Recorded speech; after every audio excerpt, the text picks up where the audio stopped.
Once again, I'm Father Terence Curley, and I'm happy to be with you to continue what I hope is a meaningful conversation about grief itself and the many changes that have happened over the years in our understanding about grief.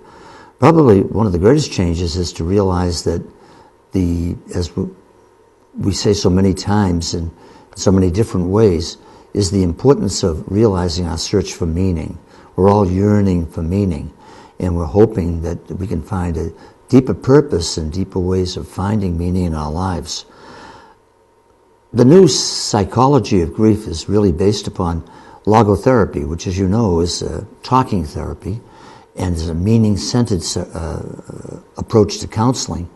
And logotherapy is sort of, I think, the grandfather to the constructivist approach, which is the psychology of it. But Viktor Frankl, from the concentration camps, Dr. Viktor Frankl, did so much wonderful work on logotherapy and the importance of it. He actually talked about logotherapy and people's search for meaning and purpose, which is our goal, in the concentration camps, and how they kept on going, the resiliency. Sometimes the resiliency didn't depend upon your physical stamina as much as your worldview and how you saw life and what it meant. In his book, Man's Search for Meaning, it's a wonderful book which I'm sure many of you have read. The later version of it, he talks about Jerry Long, and it was a paraplegic who wrote to him, and Dr. Frankl talks about a paraplegic in a swimming accident, and he was only 17 years old at the time, but he kept on doing things. He kept on working at life, and he actually wrote a wonderful statement. It's called Tragic Optimism, which we can relate to. He said, "I may have broken my neck, but my neck didn't break me," which I think is a wonderful phrase for all of us to have that resiliency that we want to have, to keep on going and to find deeper meaning and hope in our lives. So I mentioned that in Challenging the Landscape, of loss. And also in my book, my book with Society of St. Paul is called 6 Steps for Managing Loss, a Catholic Guide Through Grief. And it really is meant to give meaning and purpose and to show. It's been a number of years that this has been with us, but I'd like to quote a little something from that I think will help. This particular book, 6 Steps for Managing Loss, is a companion to my DVD with St. Paul's, Society of St. Paul, and it's called Through the Dark Valley, and it's also a guide for going through grief in meaningful ways. And I implore the use of the Psalms in order to do that. And they're wonderful. They're the prayers that Jesus prayed, and they certainly give meaning. But in this book, I talked about different steps. Now, they're not invariant steps. They're based more on Alcoholics Anonymous, and so many things, spiritual steps and everything, really are based on that framework. But it's a framework, and it means you move around from step to step, and it's not as if it's like stage theory where you move to this, this, and this. Those are called invariant stages or steps. It's almost sequential. Even if it mix them up, they don't work right, okay? But this seems to have worked so well for people in support groups and ways of finding meaning and ways of going through the experience, the shattering experience that we talked about so many times about loss and what it does to people and how it hurts them. And I do that in that DVD from many years ago. I've worked on this research to have that DVD and to have this book. So this is very valuable and hopeful for all of us. I give an example of a father who's babysitting I think it's his son. Now, we know that fathers aren't necessarily the best babysitters in the world. So the father really wanted to do something else. He wanted to keep busy, maybe paying the bills at the dining room table. And so he had his son, he cut up a copy of Life magazine, and there was a picture of the world on it, all right? So let me read you a little bit about what he did. All right, he gave that to his little, maybe 5-year-old, and he gave him all the cut up for a puzzle. And he figured that's going to keep him busy for I don't know how long.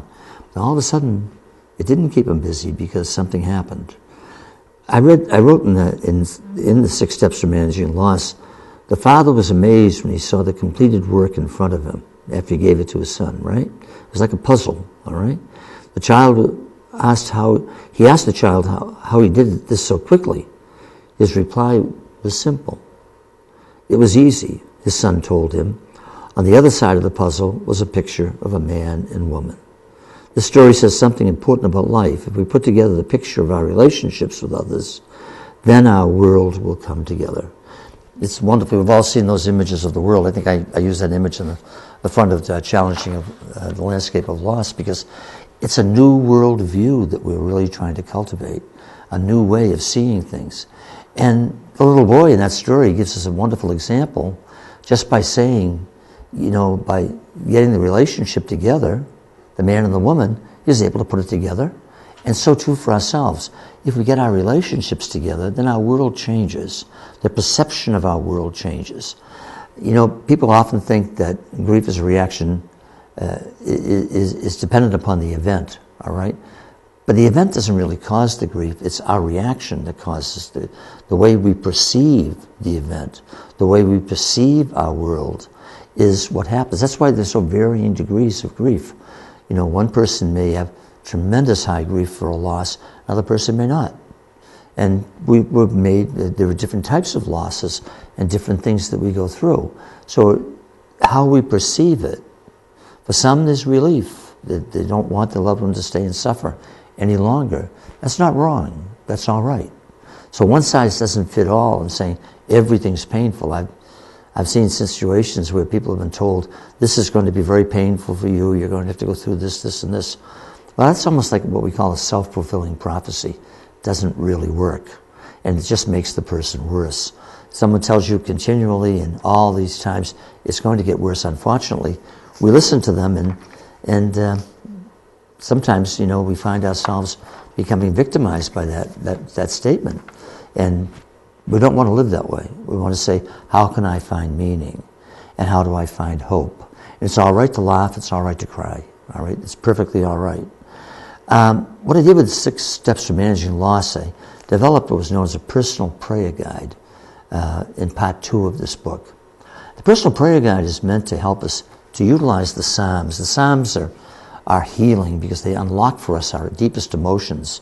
And we have different experiences when loss happens, different ways of trying to find meaning. And in many ways, the Psalms, the prayers that Jesus prayed, are the context that we need to place our loss into, the center of meaning and purpose, and in the context of faith. And they're really given to us. I always go to, like the first experience, these are like loss experiences we may have. When loss happens, all right? We may be shocked and numbed and everything. That's the reaction, the shattering, and we realize that. And what do we do? Where do we go? How do we understand a way of expressing the loss and finding deeper meaning? Well, Psalm 130, I'll just read a little bit. Out of the depths I cry to you, O Lord. Lord, hear my voice. I think there's a crying out for meaning. The whole experience of the scream, the crying out, the seeking meaning in our lives is very human, and grief cries for a context, and the Psalms place that in the context. So when loss happens, you go to Psalm 130, and you read that Psalm, you say, yes, that is me, that is what I experience. This is what I'm experiencing. The picture, The Scream by Edvard Munch, is a wonderful expression of modern man and the experiences of humanity. It's a scream, we're screaming, we're trying to find a context. And I believe the Psalms do that because it's like a protest. And then there's a remembering. Yes, I'm crying out to you, but also there's a remembering. You were with me when I needed you most. And then there's a resolution. Yes, I will worship you all the days of my life. Now, they may all come together at the same time. But we know that the way they're structured, the laments in the scriptures, in the Hebrew scriptures, teach us so much for guidance through grief. We're all familiar with Psalm 23. The Lord is my shepherd. That's why I have that DVD, Through the Dark Valley.